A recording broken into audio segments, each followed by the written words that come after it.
mbokki internet yi seetaan Télé Sénégal ñu ngi leen nuyu di leen jaajëfal bu baax a baax di kontaan ci yéen ci topp bi ngeen di toppee programme yu suñu chaîne digitale bi tey nag yem ak mercredi 6 septembre 2023 seen émission les grands angles de l'actualité daal di dellu si waat fas yéene nag càmbar lépp li nga xamante ne xibaar la jëmee ci wàllum politique tey nag kiñ ci nar a sekkal waxtaan moo di Bass Mbacké Diatta moom la ñu tabb secrétaire général bu yees bu parti démocratique sénégalais section département bu Guédiawaye nag ñu nar a càmbar vraiment candidature bi nga xamante ne ki nga xam ne moom la ñu jiite jamono ji ci seen parti boobu di PDS di Karim Meïssa Wade amal na ko li ko teree ñëw ci réew mi bépp information liée au parti démocratique sénégalais ni ngi ci wàccaay élection présidentielle bi moom xam naa dinañ ci indi ay leeral waaye itam président Macky Sall mi war a joxe candidat bu Benno Bokk Yaakaar xam na itam moom am na ci xalaat yoo xamante ne dees ku mën a joxe suñu tàmbalee waxtaan wi xam naa ñu bari itam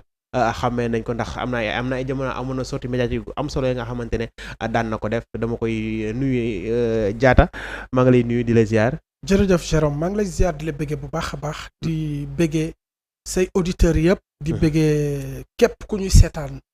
waaw di kontaan bu baax di ñaanal notre patriarche maître Abdoulaye Wade yàlla na fi yàgg te wér. amiin amiin di ñaanal askan wi yëpp di jaajëfal ñi jóge ci màggal gi yëpp. dinaan jërëjëf Serigne Touba. Mbacké man kay falaa bëggoon wax xanaa kañ di nga ma jox sama wàll ci màggal gi bi nga xamee ne invité woo ma kañ di nga ma jox sama balaa nga fi di nga ma jox sama wàll ci màggal gi de. jërëjëf naka waa Guédiawaye nag. ñoo ngi sant bu baax a baax alhamdulilah. ci présentation bi maa ngi wax naan yow yaay secrétaire général bu yees bu ñu tabb foofu noonu ci département bu Guédiawaye ci seen parti boobu nga xam ne mooy parti démocratique sénégalais jamono yi nag dafa mel ni tàmbali ngeen sax laa war a wax yënguwaat bu baax a baax en vue des prochaines élections. oui tout à fait jërëjëf je pense que li nga wax am na solo trop parce que jamono ñii ñu ngi yeesal bànqaasu parti démocratique sénégalais fépp. ci biir réew mi ak ci bitim réew. ndax dañuy waajal. nit ki booy waajal ci combat da ngay préparer say ñoñ préparer wu pour que sa demin foofu rafet parce que ñun nous sommes un grand parti. suñu parti bi ku ko defar mu ngi tudd maître Abdoulaye Wade. c'est lui le père fondateur du libéralisme au sud du Sahara. mu def fi lu extraordinaire di l'un des plus charismatiques présidents que le Sénégal ait eu voire l'Afrique un des plus. alors bu ñëwee bu amee parti bu mel ni parti démocratique sénégalais ñu toog pendant bientôt 30 ans kenn yeesalul bànqaas yi kenn renouvelé wul mu ñëw egsi mu ne dañuy renouveler parce que tout simplement fa ñu jëm la ñu xam fan la moo tax ñu jóg pour yeesal te yeesal nañ commencé nañu placement des cartes yi vente des cartes. ñu pare ci vente des cartes yi ñu dem ci les secteurs defar nañ secteurs yi. defar section yi. jamono jii ñu ngi ci fédération yi il reste quelques fédérations. ñu def maillage territoire. mais est-ce que loolu tamit est-ce que yéexu leen ko def suñu xoolee je ne vais pas quand même citer certains partis ndax ñi ko fi def daanaka bari na xëy na am na parti yu bees yi nga xamante ne sànc nañ leen yu yàggul mais dafa mel ni ñoom sax ñoo gën a farlu ci mbir mi que yéen yi nga xamante ne yéen on vous considère quand même comme des partis traditionnels. oui nous les partis traditionnels je dis le PDS est l'un des plus grands partis te lii mu def nii kenn ñemewu koo def je défie quiconque.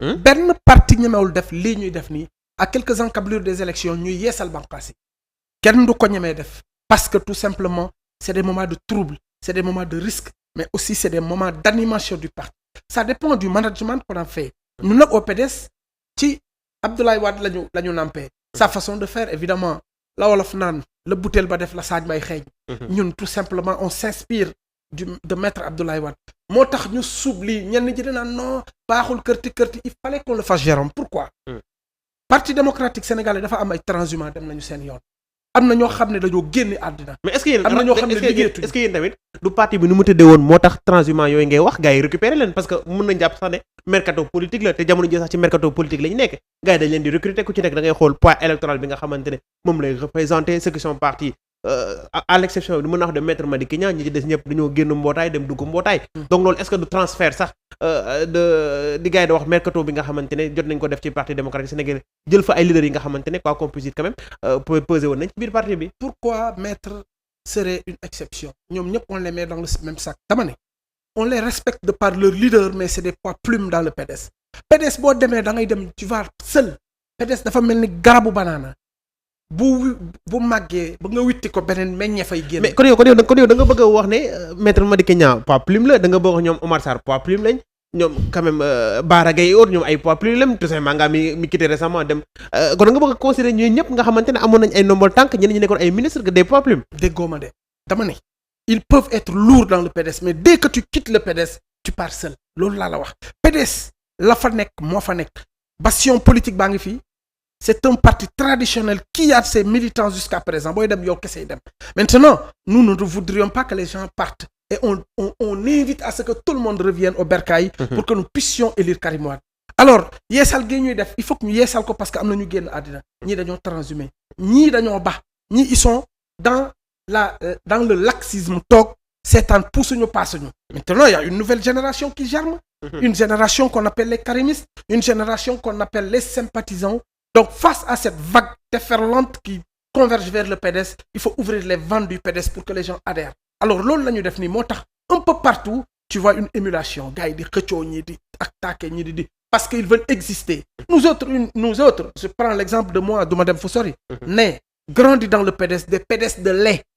Nous n'allons pas continuer à taper sur un tam-tam troué, nous allons changer de posture. On a besoin des postes de responsabilité yaa ñu yor parce que yëf yi du dono yëf yi compétence la yëf yi engrange communautaire la ku mën sa morom duma da ngeen di taxaw léegi on est devenu grand depuis Benjamin lu UJTL ñëw ba ñu yegg si fii tey suñu waree laaj dañuy laaj suñu laajal ñu moo tax ñu ànd ak suñuy ñoñ téye bagages yi nar a animé pour amener Karim Wade au pouvoir. mais yéen Karim mi ngeen wax ne jamono ji moo te moom la parti bi tegu ci loxoom mais koo xamante ne moom la parti bi tegu ci loxoom mais kenn gisu ko kenn santiru ko liñ ne jamono ji PDS li ko tardé lépp mooy que seen leader wala ki nga xamante moom lañ jàppee leader mais il n'est pas sur le terrain comme le font certains acteurs politiques ndax loolu aussi nekkul retard boo xam ne PDS du ko gaaw a dabu.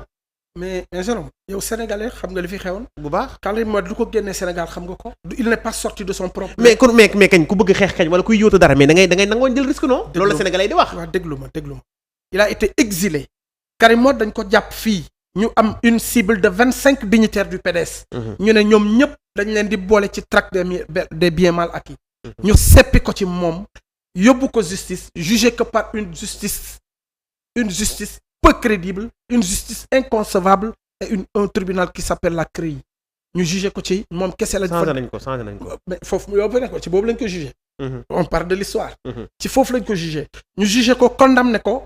laaj ko ba ñuy def seen réquisitoire yi ba ñuy commencé ils ont commencé par des milliers de milliards. ay 3000 milliards. ñu dem ba ci la chose s'affaissait un peu de plus petit à petit ba ñu ñëw ci ñu naan yee ba ñu paree foofu. Ils ont parlé de 600 milliards. bañ ci pare sentence bi moo tombé ils ont parlé de rembourser de 138 milliards. mooy wane ni caaxaan degré de caaxaan ba ñu yegg si fii ba ñu ñëwee tey lay wane caaxaan mooy dissolution de la CREI mooy wane ni kii non seulement ragal nañu. deuxièmement xam nañu du yoon par quoi est-ce que les juridictions ce sont les mêmes. c'est pas la même chose les démarches n'est pas la même la façon de condamner n'est pas la même. Ça, l'autre juridiction est une juridiction qui n'était pas des meilleures. Décriée un peu partout au niveau de la sous-région, au niveau international. Et le Sénégal a été victime, le Sénégal a tort d'avoir emprisonné Karim Wade de façon injuste. La preuve pour aller vite. Le groupe de contact des Nations Unies a parlé de réhabiliter Karim Wade et de revoir ce qui pèse sur lui. La CEDEAO a fait idem. Un peu partout au niveau du monde entier, Karim Wade a eu raison sur eux. Ils ont eu avant ça à faire des commissions rogatoires un peu partout. Il y en a qui parlent de 27 commissions rogatoires. 0 plus 0 égale 0. Gisuñu dara. Avant les commissions rogatoires, ils ont eu à utiliser nos institutions. Le Sénégal a des institutions très fortes. IGE, la Cour des comptes, etc. Ils ont eu ñu saytu Karim Wade. Kenn loftak tout ça ñëpp saytu gisuñu dara lu ñu tuumal Karim Meïssa Wade. Dem ba ci biir léegi tappale bi il fallait que la machine aille vite. ñu jugé ko toroxal ko. Et puis avant jugement bi il a été malmené en prison. dañu newoon kii tubaab la bu ñu ko dugalee prison léegi mu yuuxu. Psychologiquement il faut l'abattre. Il faut taper sur sa famille. Il faut même sa famille dire que sa femme, les bijoux de sa femme, les gadgets de sa femme, tout ça c'est pour persécuter Karim Wade moralement. Physiquement il a été agressé. Loolu yëpp naan bu duggee kaso léegi dina yuuxu parce que tubaab la tey nan ñooy yuuxu tey nous nous sommes rendus compte que ñooy yuuxu présentement c'est pas Karim Wade. Karim Wade a enduré pendant 3 ans et plus et il a fait du Sénégal ce que le Sénégal est. kooku la ñu téye dugal ko ci kaso bi léegi tey présentement c'est le Sénégal qui a besoin de lui. Parce qu'auparavant on disait que c'est une demande sociale. Aujourd'hui le retour de Karim Wade est une demande sociale et il est convoité par tout le monde. opposition taxawal mais foofu tamit doo gars yi nee nañ ndànk rek ni nga ñëwee am na xadar mais tamit suñu question yi di nga ko répondre ba gars yi mën a comprendre man nee naa la Karim Wade yéen mi ngeen di défendre bu ko teg mu nekk président 2024 mais pour mu nekk loolu mais xanaa kañ moom dina nangoo sacrifier ñëw même su fekkee dañ ko jàpp ñu jàpp ne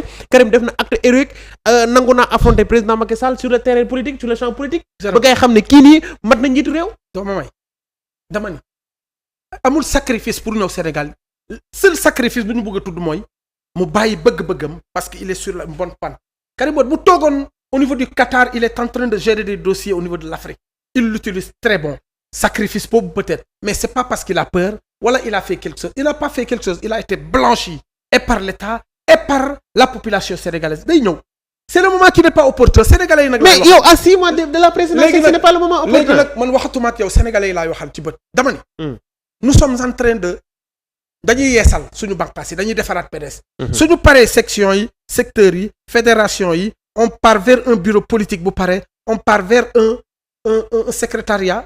politique bu ñu ci paree on va vers un comité directeur. puis on part vers un congrès d'investiture de Karim Meïssa Wade et il sera là au Sénégal. C'est que les gens comprennent, ils doivent comprendre que on attend le moment opportun pour que Karim Wade vienne. dina ñëw.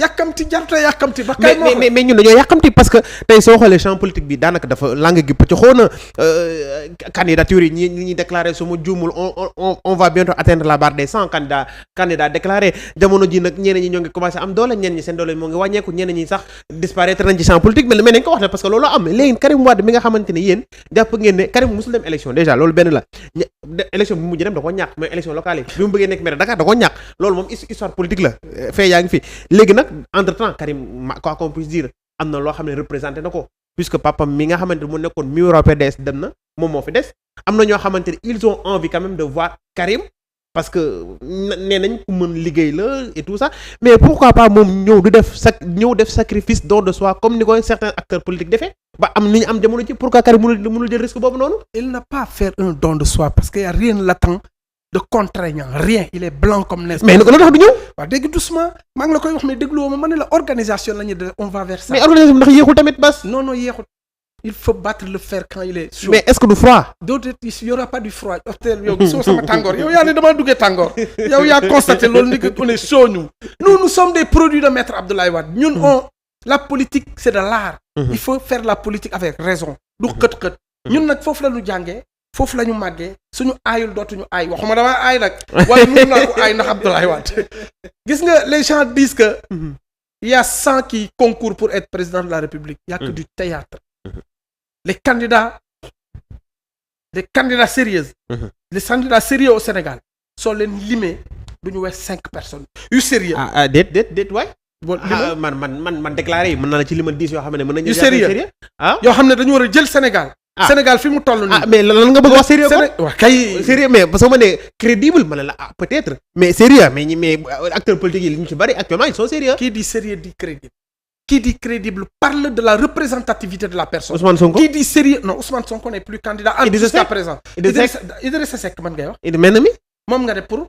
sérieux wul pour nekk président. tu es sérieux toi aussi. mais candidat déclaré loolu non. d'accord qu'il vienne. Déthié Fall. mais Bas tamit mais non mais Bas mais yéen da ngeen a bëgg a jàpp ne Karim moo sérieux di seen adversaire yi nga xam ne jàpp nañu actuellement. dee nañ langum politique yi yéen ngeen jàpp ne sérieux wuñu. le meilleur profil au Sénégal c'est Karim. foo leen ko teg wala foo leen ko teg. yow tout à l'heure say kaddu sax am na loo ko broché. non dama ne lu ñu wax. parce que ñun du loo xam ne on n'est pas là pour tresser. ils sont sérieux ñi nga tudd noonu. léegi on n'est pas là pour tresser des lauriers à des potentiels candidats mais dara su amee dañuy nangu ne lii moo am. Karim Wade quoi qu'on puisse dire nit ñi dañ ko yàgg tuumal ne dañ ko yàgg joxoñ baaram tuuma ne ku mën liggéey la.